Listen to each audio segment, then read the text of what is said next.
मुंबई महापालिकेचा शिक्षण अर्थसंकल्प 2026-27 डिजिटल वर्ग, मोफत बेस्ट पास आणि मोठ्या तरतुदी.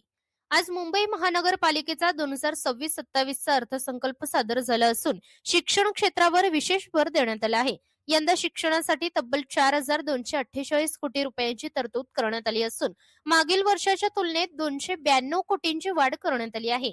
शाळांच्या दुरुस्ती आणि पुनर्बांधणीसाठी 340 कोटी, डिजिटल क्लासरूमसाठी 24 कोटी तसेच सीसीटीव्ही कॅमेऱ्यांसाठी 42 कोटींची तरतूद करण्यात आली आहे. विद्यार्थ्यांना मोफत बेस्ट पास देण्यासाठी 8 कोटी 70 लाख तर नवीन टॅब खरेदी आणि दुरुस्तीसाठी 31 कोटी 73 लाखांचा निधी देण्यात येणार आहे.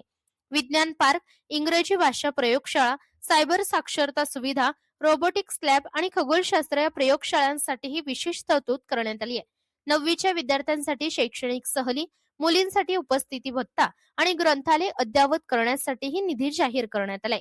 याच सोबतच 10वी मध्ये 90% अधिक गुण मिळवणाऱ्या पहिल्या 25 विद्यार्थ्यांचा पदवीपर्यंतचा शैक्षणिक खर्च महापालिका उचलणार आहे. तर अंधेरी पूर्व येथे नवीन CBSE शाळाही सुरू होणार आहे. मात्र मराठी शाळांसाठी स्वतंत्र तरतूद नसल्याने प्रश्नचिन्ह उपस्थित होत आहे. शैक्षणिक विकासाचा हा अर्थसंकल्प विद्यार्थ्यांसाठी किती उपयुक्त ठरेल हे येणाऱ्या काळातच स्पष्ट होईल.